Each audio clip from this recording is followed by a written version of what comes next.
नमस्कार दोस्तों, मैं हूँ राज शर्मा और आप देख रहे हैं हाईवे नाइट।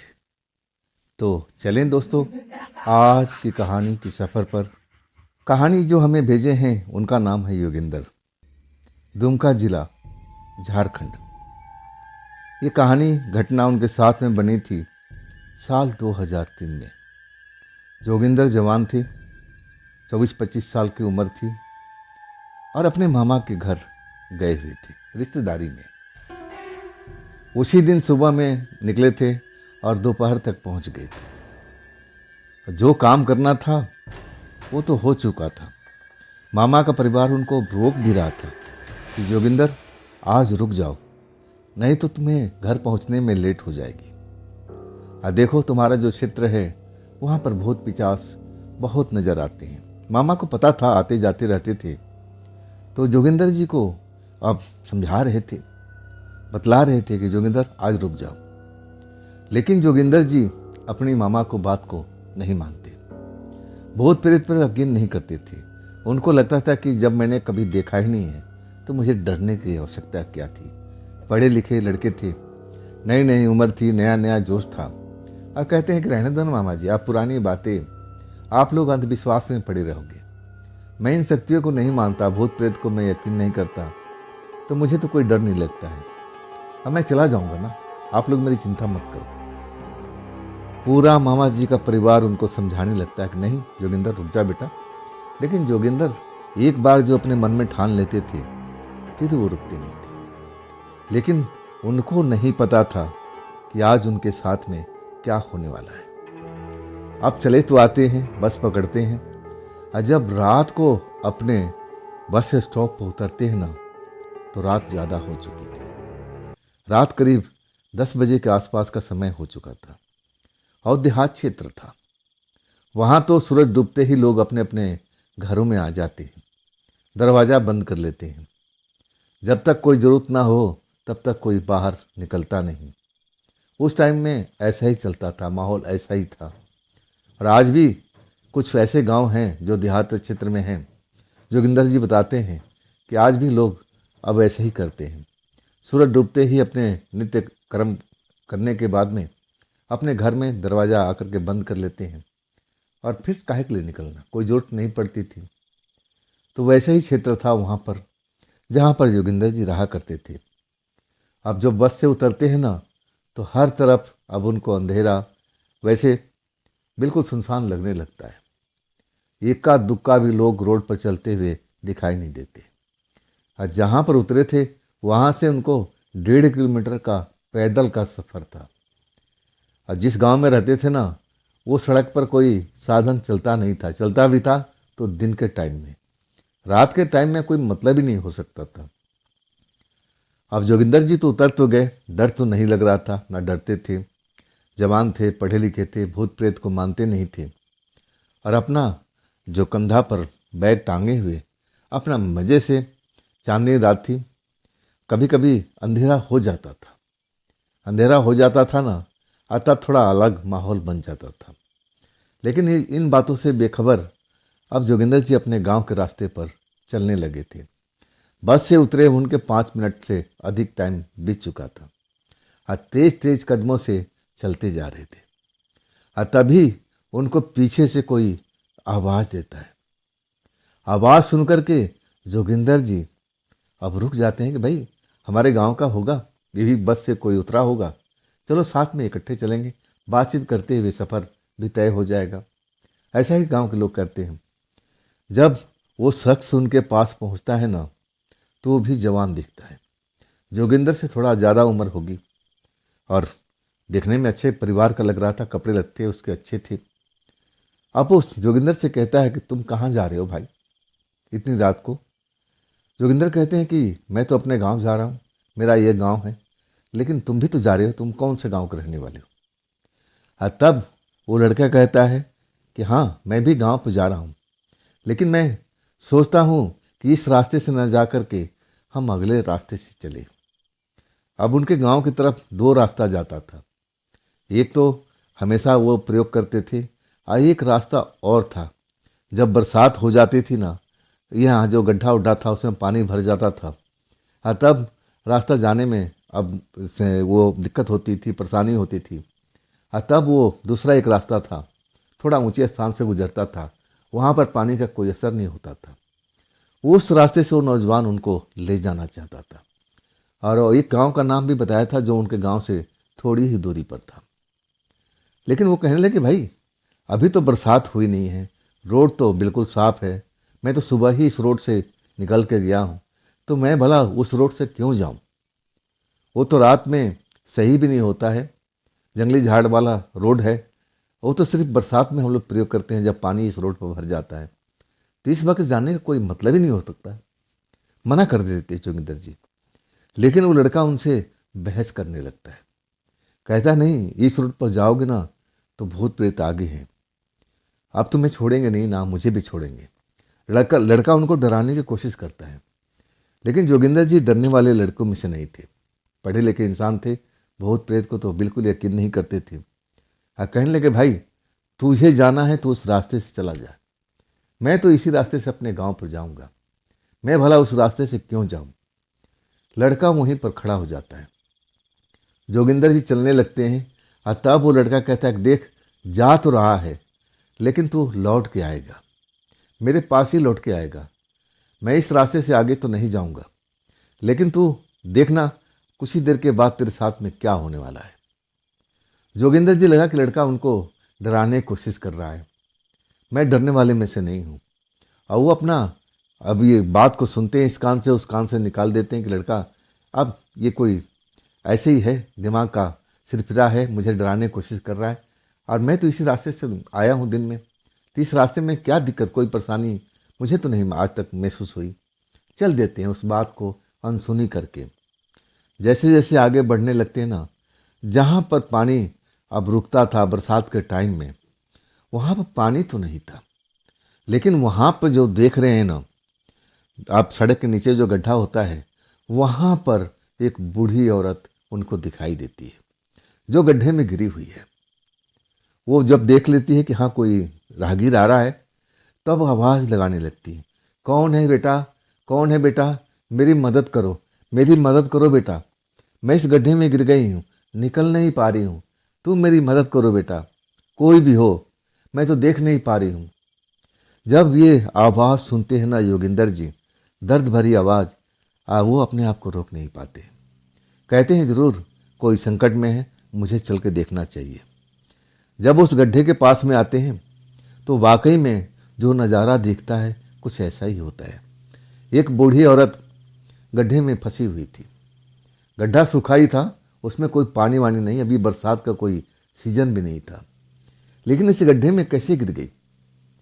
अब सोचने के समझने का वो मौका नहीं था। उनको लगने लगा कि ना, जितना जल्दी हो सके इस बूढ़ी औरत को हमें मदद करना चाहिए। अपना हाथ, अब वो नीचे ज़मीन पर बैठ जाते हैं और अपना हाथ उसमें अब टच करने की कोशिश करते हैं कि बूढ़ी को हम हाथ से पकड़ लें, लेकिन जितना कोशिश करते हैं ना, बूढ़ी को हाथ को छू नहीं पाते। अब बूढ़ी कहती है कि बेटा और थोड़ा नीचे आ जा, और नीचे आ जा, लेकिन अब उस तक पहुँच ही नहीं पा रहे थे। तब बूढ़ी कहती है, बेटा तू नीचे आ जा, तू लंबा है ना, मुझे उठा करके तू ऊपर रख देना। वो तरीका बताती है। तब लगता है जोगिंदर जी को कि हाँ ये तो बात ठीक है, मेरी लंबाई अच्छी खासी है, तो मैं इस गड्ढे में उतर जाता हूँ, इस बूढ़ी औरत को अपने हाथों से अब गड्ढे के ऊपर कर दूंगा, इसके बाद मैं तो जवान हो, कूद फांद करके इस गड्ढे से निकल जाऊंगा। अपने दिमाग में सब कुछ बिठा लेते हैं और वही करने के लिए जैसे ही गड्ढे में उतरते हैं ना, अभी एक ही कदम उस गड्ढे में रखते हैं और वो बूढ़ी औरत अब उनका हाथ पकड़ करके ज़मीन पर गिरा देती है, उस गड्ढे में गिरा देती है। उनको लगा कि गलती से हुआ है। तब कहते हैं, बूढ़ी अम्मा दे करके मुझे चोट भी लग गई है, आप मेरा हाथ पकड़ के ऐसा क्यों खींची? तभी बूढ़ी अम्मा जो देखने में मासूम लग रही थी, बिल्कुल साधारण सी औरत लग रही थी, वो अपना रंग रूप सब कुछ बदल देती है। काली कलोटी एक बुरी महिला की तरह दिखने लगती है, डरावना चेहरा उसका हो जाता है। ये सब देख करके जोगिंदर जी को अपनी आंखों पर विश्वास नहीं होने लगा, नहीं हो रहा था। ऐसा कैसे हो सकता है भाई? नहीं, मैं इन चीज़ों को मानता नहीं हूँ। ज़रूर मेरे आँखों का धोखा है। और लेकिन जब अच्छी तरह से देख लेते हैं तब उनको लगता है ये आँखों का धोखा नहीं है। मैं इन चीज़ों को तो मानता नहीं था। मैं भूत प्रेत पर यकीन करता नहीं था। लेकिन अब तो मैं देख रहा हूँ ना, बूढ़ी औरत अब जोगिंदर जी को मारने वाली थी। एक तरह से उनके साथ में खेल खेल रही थी। जब वो गिर गए आप फिर उठ के खड़े हो गए, आप फिर उनको धक्का देती है, आप फिर वो उस गड्ढे में ज़मीन पर गिर जाते हैं। आप वो एक तरह से अपनी खुशी का इजहार कर रही थी, हंस रही थी जोर जोर से।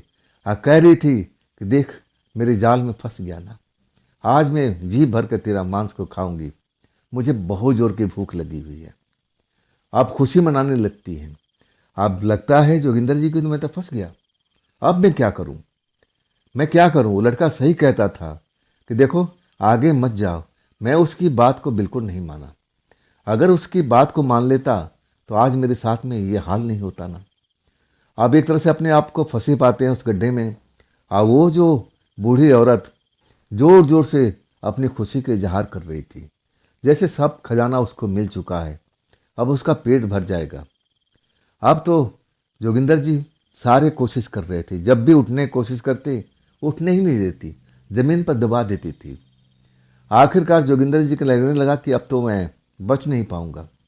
आखिरी संघर्ष करता हूँ और वो चीखने लगते हैं, चिल्लाने लगते हैं। अब रात में दूर दूर तक आवाज़ जाती भी है।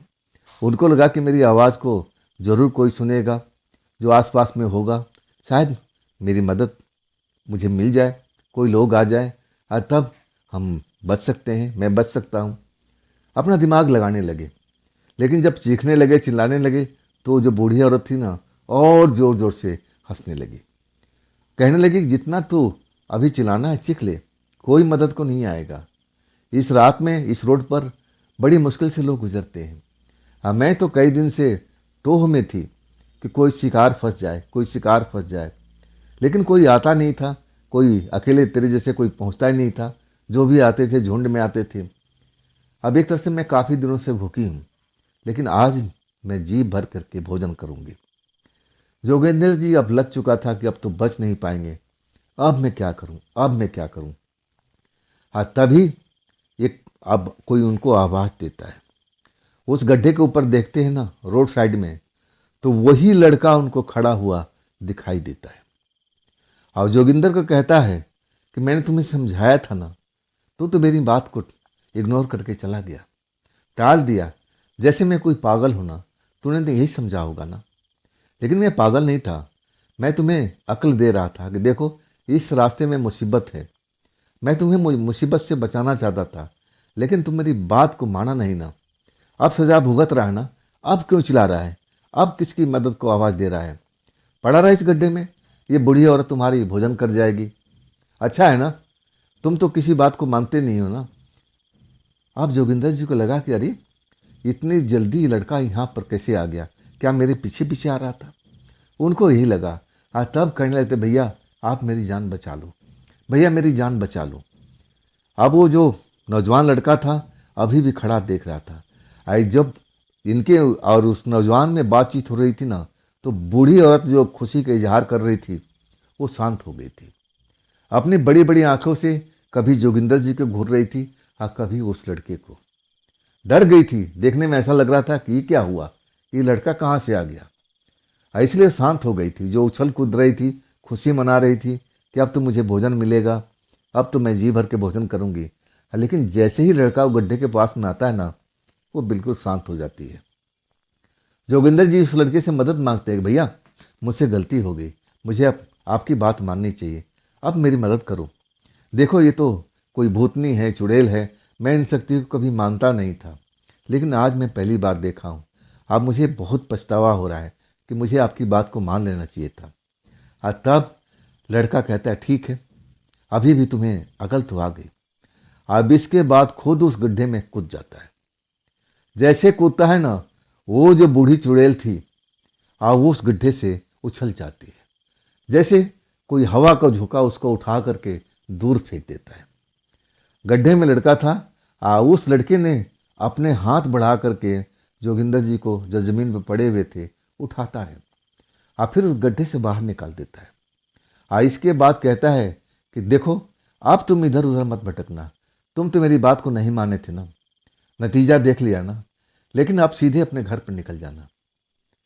अब जोगिंदर जी खड़े थे, कहने लगे भैया आप भी तो नहीं चलो, आप भी तो चलो।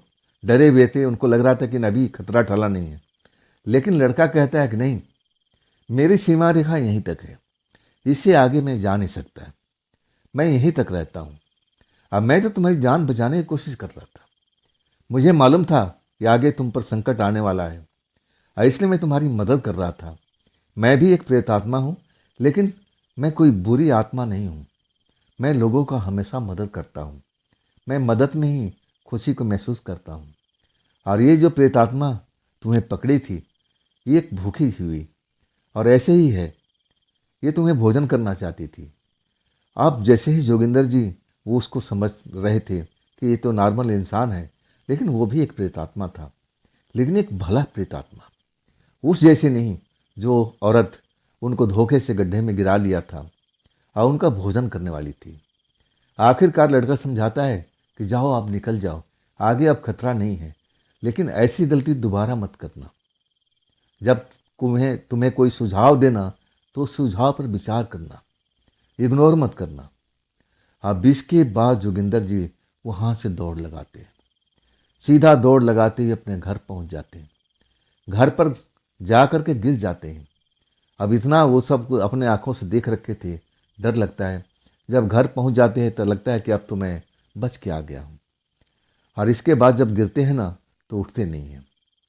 घर वाले जब उनको लगता है कि अरे जोगिंदर आ गया, बात क्या हो गई, गिर गया दरवाजे पर, जैसे दरवाजे के अंदर आता है गिर जाता है। अब इसके बाद वो लोग होश मिलाने की कोशिश करते हैं। हाँ, तब जोगिंदर जी उठते हैं, अपने आप को देखते हैं। हाँ, तब कहते हैं कि देखो मेरे साथ में ऐसी ऐसी घटना घटी है। घर वाले तो जानते थे कि उस एरिया में भूत प्रेत हैं और वो बताते भी थे जोगिंदर को, लेकिन जोगिंदर पढ़ाकू लड़के थे ना, विद्यार्थी थे और शिक्षा अच्छा ग्रहण कर लेते थे, भूत प्रेत पर उनको यकीन नहीं था। तब वो लोग कहते हैं कि देख जोगिंदर, हम लोग बोलते हैं हम पागल नहीं हैं, हम लोग भी जानते हैं कि जिस जगह से तुम गुजर के आए हो वहाँ पर आत्माएं तो रहती ही हैं, वो हमेशा ताक में रहती है कि कोई अकेला इंसान अब वहाँ से गुजर जाए। ज़्यादातर अकेले इंसान पर वो लोग हमला करते हैं। अब इसके बाद जोगिंदर जी बात को मान चुके थे कि संसार में हम अकेले नहीं हैं, हमारे साथ में बहुत लोग रहते हैं, कोई अच्छी आत्माएं हैं, कोई बुरी आत्माएं हैं। तो दोस्तों ये थी जोगिंदर जी की भेजी हुई कहानी, घटना। ये आपको कैसा लगा कमेंट में ज़रूर बताइएगा। और दोस्तों अगर आपके पास भी ऐसी कोई घटना है जो मुझे बताना चाहते हो तो आप मुझे इंस्टाग्राम पर मेरे व्हाट्सएप नंबर पर अपनी घटना को आप मुझे शेयर कर सकते हैं। और दोस्तों ये भी चैनल आप ही का है, तो इसको भी अपना प्यार दीजिए, लाइक कीजिए, सब्सक्राइब कीजिए, शेयर कीजिए अपने दोस्तों को। और फिर हम मिलते हैं इसी समय पर, इसी टाइम पर, इसी चैनल पर कल। नमस्कार।